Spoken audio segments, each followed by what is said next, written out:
Good afternoon. My name is Sifu Dave Charlesworth here from KAJUKENBO Napoli in Naples, Italy. This video continues our discussion of the principles of fighting with number 2, positioning. My hope is that you'll find value in this video. I appreciate your support and any suggestions or comments that you may have. Feel free to comment down below and like and subscribe if you like. I would note that these principles tend to build on each other and sometimes they do overlap. I'll try my best not to repeat too much while discussing other principles, but sometimes we'll need to discuss some of the same principles in different contexts while discussing other principles. With that said, let's get moving here. Without further ado, we'll start talking about the principle of positioning. Okay, you want to position yourself for mobility. Okay, you want to be aware of traps and don't back yourself into a corner. Okay, whether that be an actual corner or a fence or a crowd or parked cars or what have you. You always want to be capable of moving defensively and offensively, uh, and try to avoid linear movement. Okay, you don't want to use sort of forward and backwards, left and right, like a lot of traditional martial arts styles like to do. You want to try to use the octagon kind of as a guide and use the 8 directions of fighting. Okay. You want to position yourself for distance, meaning that you want to keep in mind your critical distance line and your opponent's critical distance line to you, but you also want to be able to effectively bridge that gap to launch an attack. Okay. Make sure that you position yourself for the best defensive capability. Keep in mind what your defensive choices may be.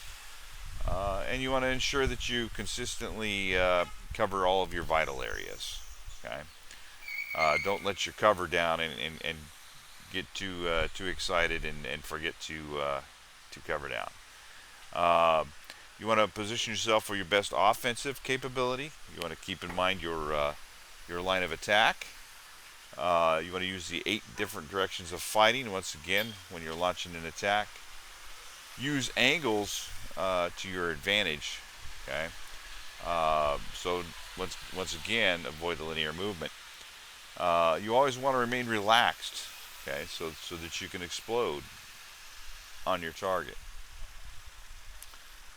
You want to make sure you position with the right psychological attitude. Okay, meaning that you want to be assertive, you want to exude confidence, but at the same time, don't be overly aggressive. Okay, you have to find that balance. Okay, because you don't want to be too aggressive where he can anticipate what you're going to do next. You don't want to be too arrogant. Okay, so be careful of that. Be mindful.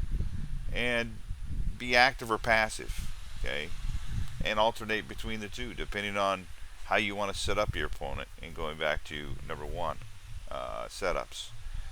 Okay, something else you might want to think of, and this isn't just during the fight, okay, but you want to position yourself for your maximum awareness. Okay, meaning you want to be able to see your surroundings, and you want to be able to understand what's going on around you. So you want to make sure you position yourself to be able to do that.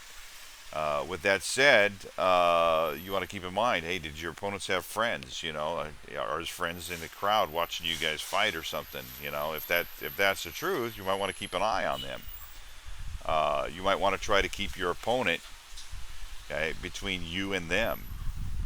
So if they decide to join in the fight, they have to get through that obstacle, which is your opponent, to get to you. You want to keep,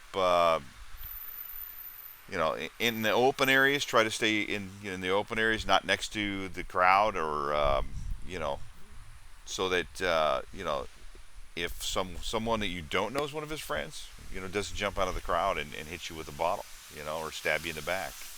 Okay, so you want to try to keep your safe distance around you wherever you are. Okay, but with that said, okay, try not to only face one direction. Try not to, as you're focusing in on his friends and everything, if there's people behind you, you need to be mindful of that, because there might be somebody, like I said, that you don't know is buddies with this guy or sympathetic to him in some way, shape, or form, who's going to attack you from behind.